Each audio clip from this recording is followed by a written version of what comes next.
Bienvenue mesdames et messieurs, merci encore. Ndenge tout le monde a grâce à la magie, à la technologie, oui ça là, et non tout le monde a nabino, ce qui tout le monde a toujours nous revenons sur l'actualité politique. Il y a beaucoup d'abisso.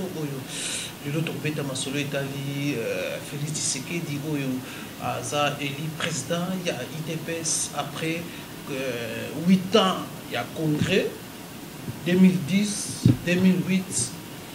2018, 8 ans passés depuis le Congrès Salaman, na IDPS, pour élire Félix Tshisekedi président, il y a IDPS.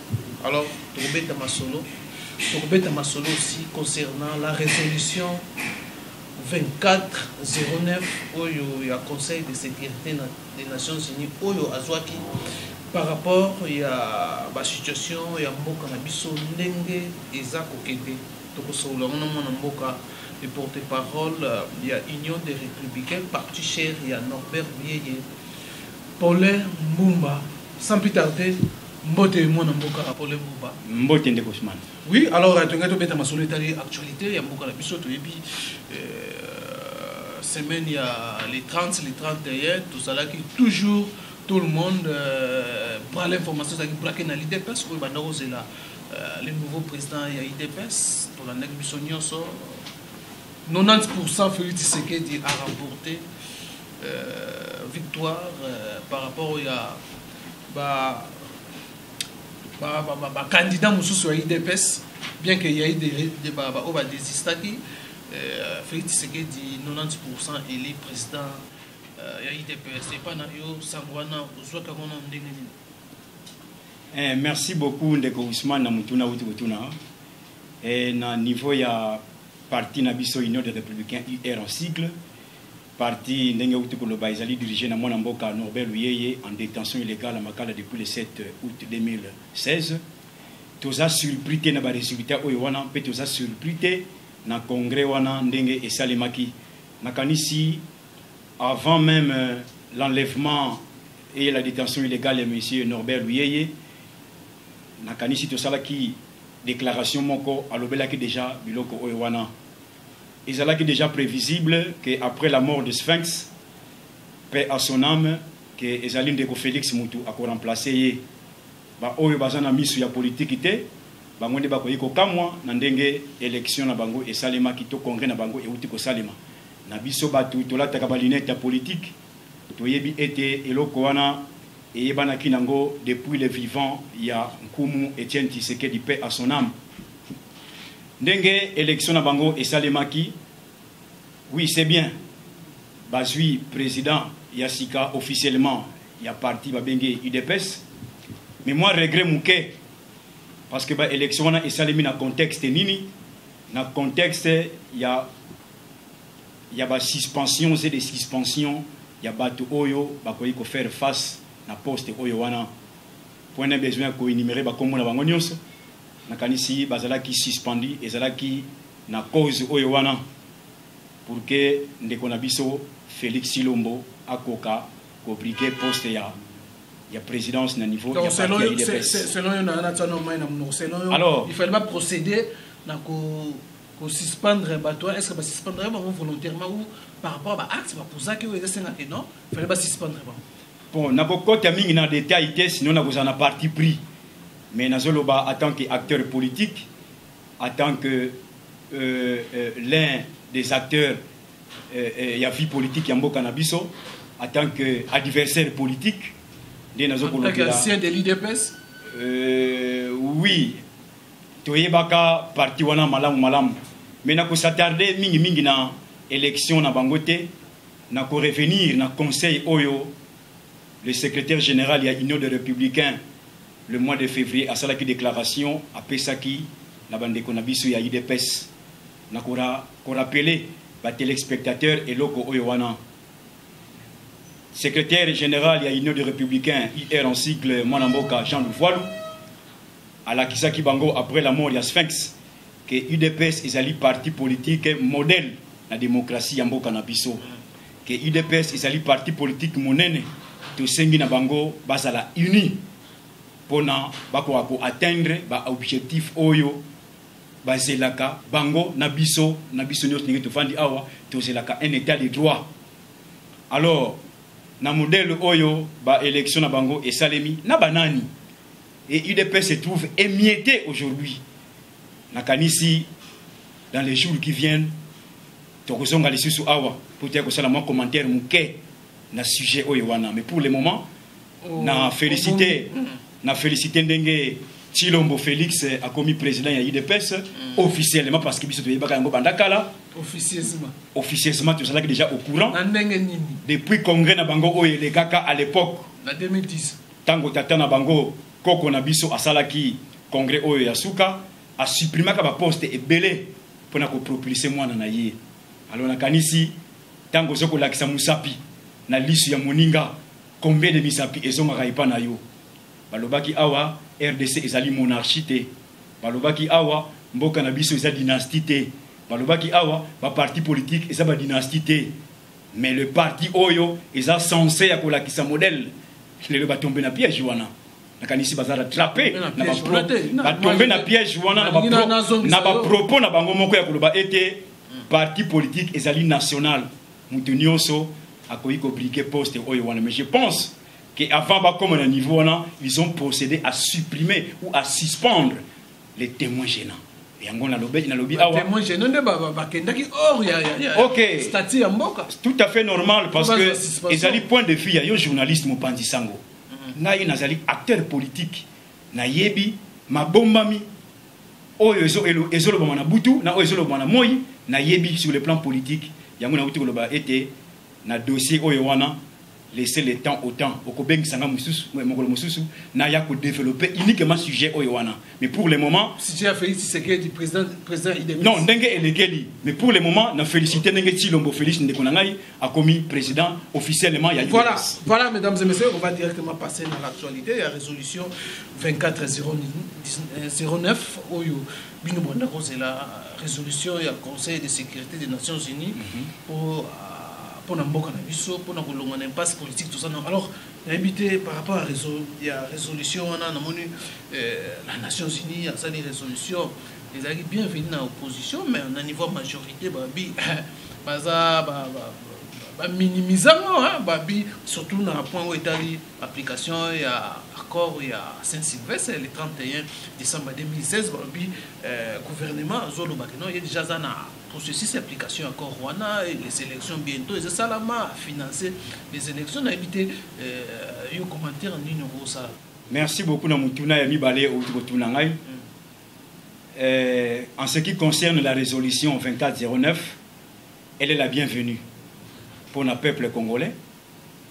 Et Ezali, pour la première fois, qui va voter dans l'unanimité, accord au Ezali, axé beaucoup plus sur le plan politique. Donc, Ezali, résolution politique. Qui dit résolution politique, parce qu'il y a une impasse dans la Mboka. Alors, il s'engage à adopter résolution où ils ont cadré la réalité à Mboka. Il y a une solution. J'ai aimé parce que évoquer responsabiliser acteurs politiques congolais. Nakozwa responsabilité na bango nako se dépasser pour résoudre la crise oyo tozana yango. Quand bien même que évoquer makambetali accord il y a le 31 décembre oyo tolobaki ezalaki escroquerie pure et simple depuis 2016 tolobaki ezalaki eloko moko basalaki pour apaiser seulement la tension de la population parce que le peuple congolais depuis 2016 au mois de décembre était déterminé à chasser le régime en place, mais c'est les signataires de l'accord de l'interdiocésain avaient maintenu ou faire revenir les institutions en place. Oyo bapesa ki ndeko Kabila pouvoir monene oyo azalaki susu na yango te na 2016, mais ba signataire ya accord ya Saint-Sylvestre bayeko zongisa bayaki ko zongisa susu pouvoir oyo azalaki na yango te. Wapi bazongisa ki pouvoir oyo wana. Le premier principe adopté dans l'interdiocésain, c'est le respect strict de la Constitution. Tant que déjà vous votez ou vous adoptez le respect strict de la Constitution, accord au beaucoup signé, et tomba qui déjà caduque dans la signature de Bangomoko. D'où yango tobenga ki yango isalaki purement une escroquerie politique. Le peuple congolais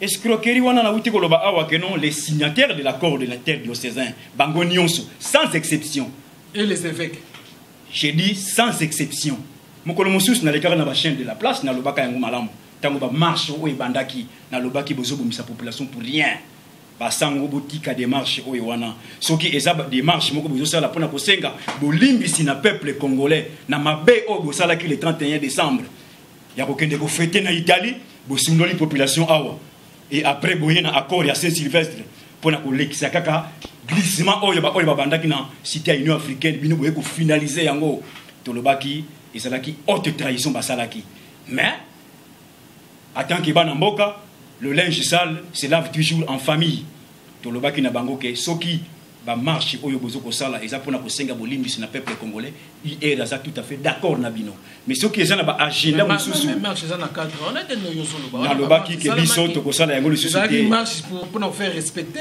accord pas qu'on respecter accord oyo tombaki caduc ils doivent être francs devant la population baza batata na biso ya milimo mais eloko moko to senga ka bango le parti cher ou le parti dirigé par monsieur Norbert Louyeye en détention illégale à Makala a répété pe abandaki kolobango bandakala que bazala franc clair et sincère vis-à-vis de la population na Maïmatali accord il y a le 31 décembre 2016 au Etobengaki une escroquerie politique donc pour nous autres comprendre que non hier vous considérons d'être marche c'est comme si les évêques pardon à la population ce qui est pour la pardon il est tout à fait d'accord na ba marche oyowana que nos peuples congolais bolimbisa biso na mabete au salaki na mois de décembre 2016 to recadrer les choses il y a moyen peuple kolobake oui to recadrer les choses comment or les linge sale c'est là où en famille ce qui est na démarche oyowana il est tout à fait d'accord na bango mais ce qui est na agenda mususu il est à lobby à partager déjà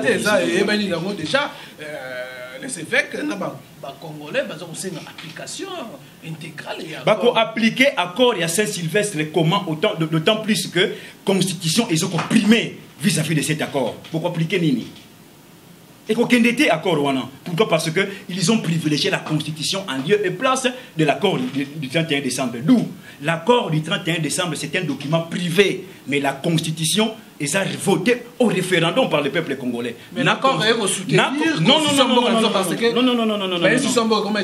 Ce qu'il devrait faire, il a projeté déjà et le point bandakala.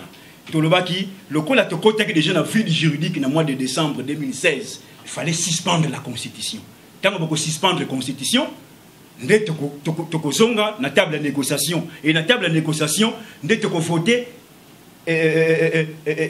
document to mibeko oyo ekoyi kotambwisa mboka pendant une période ya transition ndé eloko babengi il fallait document o babengi accord le 31 décembre ce qui constitution ezalaka te mais eza na place mais la constitution ezawana mboka sur le plan scientifique est en Canada documenté à moins que vous allez na mboka moko ya banyama mais nous sommes des humains des gens qui raisonnent jamais au cause de la constitution au tienne ici aussi accord le 31 décembre au tienne ici vous allez naviguer à vue parce que par rapport à la situation de comment il déjà institution mandat il y a président de la République comment il a souka maintenant élection salamité tout ça non le qu'on en a 2016 élection et salima quitté et que ba institution bazala qui soutient la légitimité té to kota qui na vide juridique nani appelle ça solution c'est les acteurs politiques qui appellent ça solution na ko combler vide juridique on a wapi ba pesa alors bien que nous sommes des Bantous nous sommes des Africains l'arbre est impalable c'est ça bah 6 et 5 et salamaki non on vend autour d'une même table to solution parce que les élections telles que ça qui prévu et salamité ce qui dialogue on a et salimaki fallait laisser d'abord expirer les mandats bango bazeli qui coûte mandat ici la tête banamoko kabila ndeko kabila zalaki na mandat d'abord en 2016 et si la qui n'a noté ba entamer déjà ba dialogue non fallait que là mandat na et si a ça sous na légitimité parce que akoya comme invité mais or na interdiocésain Kabila était le maître du jeu yango moniki a dominé ki bango ndeko Kabila qu'est-ce qu'il voulait tout simplement faire na cité Union africaine et puis na interdiocésain il voulait juste valider l'arrêt rendu par la Cour constitutionnelle de triste mémoire souvenez-vous yango nde abengisaki bango bino bate majorité obandé ko boya yango pe par bino bate rassemblement obandé ko boya arrêt rendu par la Cour constitutionnelle boya nde abengisaki bango en complicité avec les évêques ndebaki allait cautionner et le Koyowana. Pour dire le président de la République reste en fonction jusqu'à l'installation définitive. C'est là où Ndeko Kabila est très malin à l'écrit avec mon esprit. Yango biso lobaki et le Koyowana qui escroquerie politique. Pourquoi? Parce que le Koyowana voyait aux sa constitution. On Ndeko Kabila a joué qui carte naïe avant même tout comme on a date à partir de la cour constitutionnelle que le président de la République reste en fonction. Tant que que non, tu respectes la constitution. Mais bon, tu qui Ndeko Kabila a le pouvoir. À commenter accord wana à piétiner yango pour na Ndeko Kabila accord a déjà créé ça n'a impact nango te situation autour na yango ils allaient créer simplement par ceux qui ont pris part na interdiocésain parce que on sous-entend que na cité à l'Union africaine ça n'a pas marché mais bien au niveau interdiocésain corriger rectifier les tirs mais OK bo soutenir kaka oyo et bandaki na cité à l'Union africaine c'est-à-dire le respect de la constitution mais Ndeko Kabila ça n'a plein pouvoir vis-à-vis na bino yango hier le bagi na bino nyonso tous ceux qui reconnaissent parce que d'autant plus que Ndeko Kabila a signé un accord cadre le 24 février 2013 à Addis Abeba. Il avait méconnu tout son pouvoir. Il avait méconnu toutes les institutions. Il y a un accord cadre et continuera toujours dialogue franc et sincère. Ici de l'accord cadre. Le dialogue, comment on a décollé. Résolution 24-09, tout le monde déjà ils ont bienvenu, bien en opposition. Opposants, mais la majorité, c'est comme si ils ont malvenu. Hein? Parce que l'application des gestes à des crispations selon les régimes en place, c'est ça, là, déjà. L'année passée, Bazoua qui résolution pour nous soutenir le fameux accord à Saint-Sylvestre. La communauté internationale, tu as une déclaration, dans le mémorandum, tu peux Madame Niki Ali, que la communauté internationale, en soutenant la résolution, il y a interdiocésains, ils ont navigué à vue. Tout le monde a dit en 2007, la communauté internationale a navigué à vue. Cette fois-ci, malgré ils ont piégé, il y a beaucoup de pièges dans la résolution 2409. Ce n'est que les acteurs politiques avisés, nous avons un danger dans la résolution. Mais ceux qui m'ont dit que la majorité que non pour la bango, ils ont la bienvenue. Non, ils ont en chair dans la politique. C'est en chair. Donc, on n'a pas de banchère, on a des causes. Quand on a été opposition, pour la le col a point 36 III. Et le point 36 IIA. Et responsabiliser le secrétaire général des Nations Unies à travers les moyens de ses bons offices. À Coca, il utiliser les moyens, les mécanismes, il y a solo là. Naba signataire, il y a accord, il y a interdiocésain. Naba responsable, il y a un parti politique. Ok?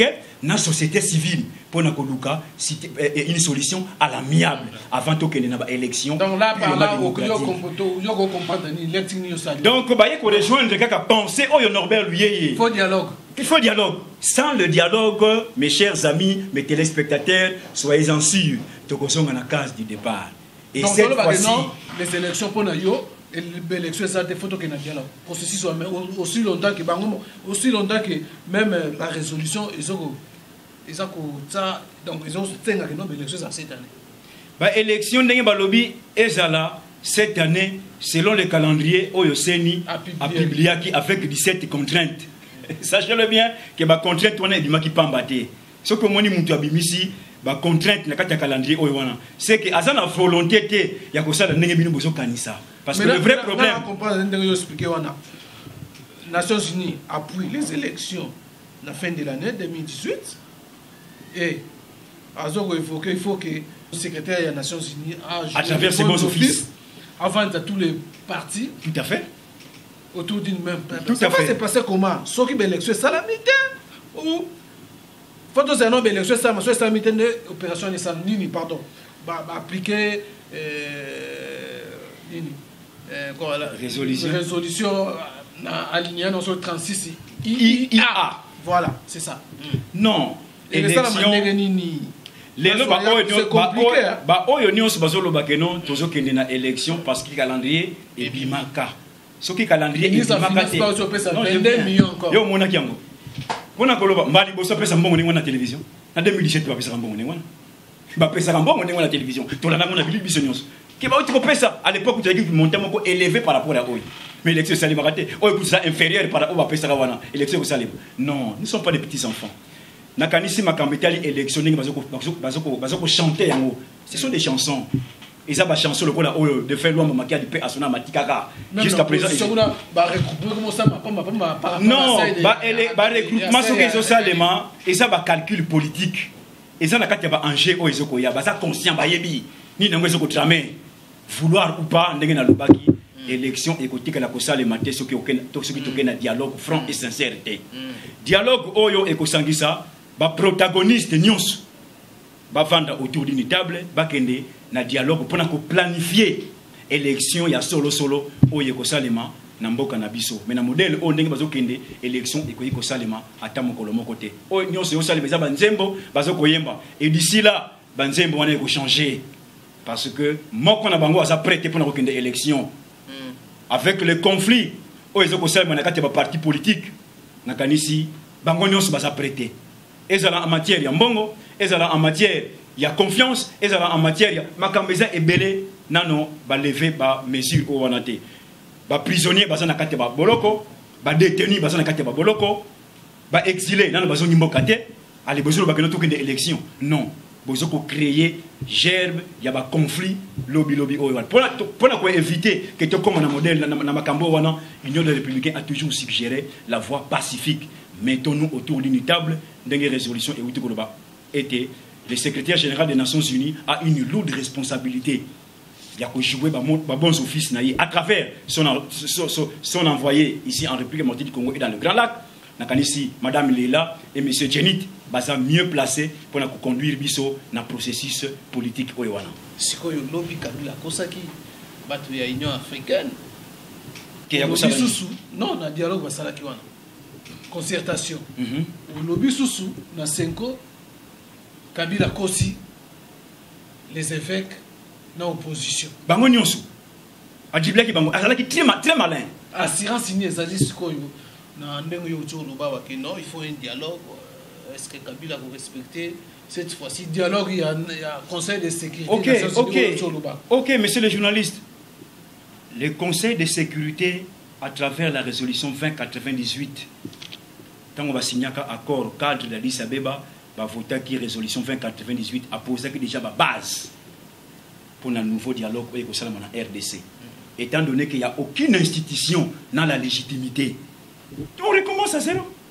Table rase, on recommence à zéro. C'est ça l'accord cadre. Puis nous avons un dialogue et accord cadre d'Addis Abeba. Vous mettez toujours ma solo Addis Abeba, l'application et accord et Addis Abeba.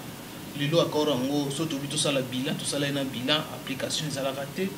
La résolution 2409, on n'en parlait pas. Échanger sens. L'accord à 5 ans n'est commandé que le Conseil de sécurité des Nations Unies va comment soutenir. Mais ne place le Conseil de sécurité va échouer dans la RDC. Il y a une solution à Congo. Mal informé.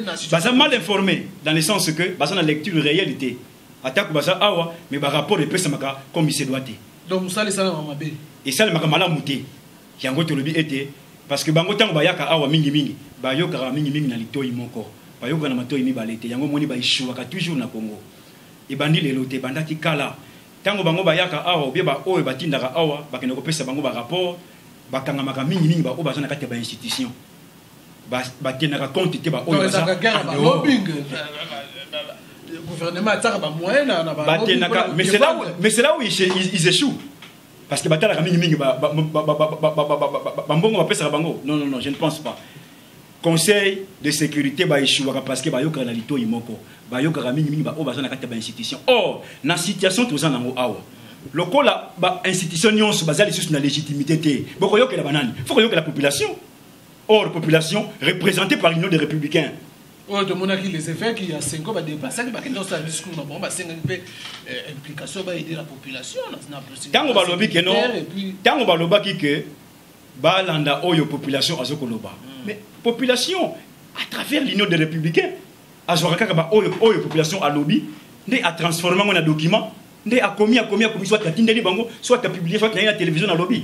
Le Conseil de sécurité ou la communauté internationale va tenir mingi compte il y a pas bazana ba institution té. Là voilà. C'est là où vous voyez que non la communauté internationale a toujours échoué. L'année passée en 2017 ils ont navigué à vue. Cette fois-ci bango pas naviguer à vue. Non. Na kati ya résolution 2409 bah point clé et zanakati et belé. Voilà. Et c'est une solution aisément d'abord sur le plan interne, sur le plan régional et sur le plan international. Parce que la crise est multidimensionnelle. Comme nous avons déjà solution sur le plan interne par rapport à la résolution 2409. Solution un dépassement de soi de chaque acteur politique pour privilégier l'intérêt général de la population. Et vous passez par les élections. Non. Élection, c'est ça les matières. En 2018. Parce que ce qui va aller à l'élection en 2018, c'est violer la Constitution. Ce qui va aller à l'élection en 2019, violer la Constitution.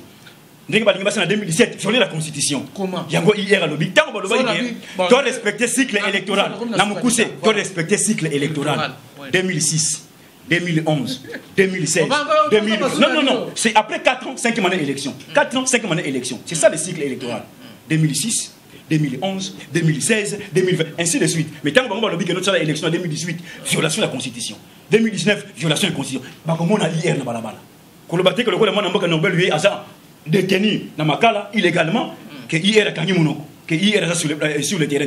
Nous sommes là. Tu lobby que cette fois-ci, violer qui en est passé, Constitution, va violer juste en année où il y a organisé l'élection.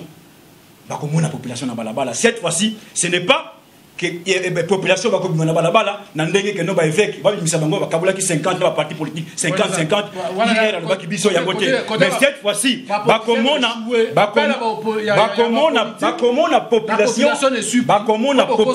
komona population représentée par l'Union des Républicains na balabala parce que balingi va violer constitution ya ko organiser l'élection en 2018 c'est contre la constitution nulle part dans la constitution ba lobi que élection présidentielle fait seulement en 2018 article Batang la biso article aujourd'hui été élection fallait seulement en 2018. Quel article la constitution? La constitution article ni lobby que nous sommes dépasser mandat dans la préambule la constitution et lobby il faut respecter le cycle électoral. Et ben en 2006 première élection. Non. Balobi bien la durée pardon du mandat du président de la République est de 5 ans, n'est-ce pas? Organiser l'élection salini accueilli. OK? Deux mandats une fois et un mandat une fois renouvelable. Ce qui a salué des mandats accueillis. 2006, 2011, 2016, 2021, 2026, ainsi de suite. C'est ça le cycle électoral qu'il faut respecter. Le col qui va violer la constitution. Le respect strict. Le Kouta n'est pas le pété. Pour le Kouta et Yakambango. Mais vérité et Yakamalembe. Voilà, mesdames et messieurs, nous sommes à la fin. Vu l'état matière et belé, beaucoup à dire, mais faute s'y attend. Moi, nous bagnons sur le loisir de Bombi. Nous avons surtout discuté dans le problème pour tout mettre ma résolution 2409 spécialement s'occuper moins que ça là. En tout cas, il y a une émission, il y a débat contradictoire avec invité monsieur Zapembe. En tout cas, merci Nabil Nasso, merci Penayo disposer temps nayo pour tous échanger nayo. Merci beaucoup. OK, merci na équipe technique, merci na Christian Chibambalo derrière la caméra, champion d'angle na réalisation, na montage aussi. Merci Nabil Nasso, prochainement dans numéro Moussou. Bye bye.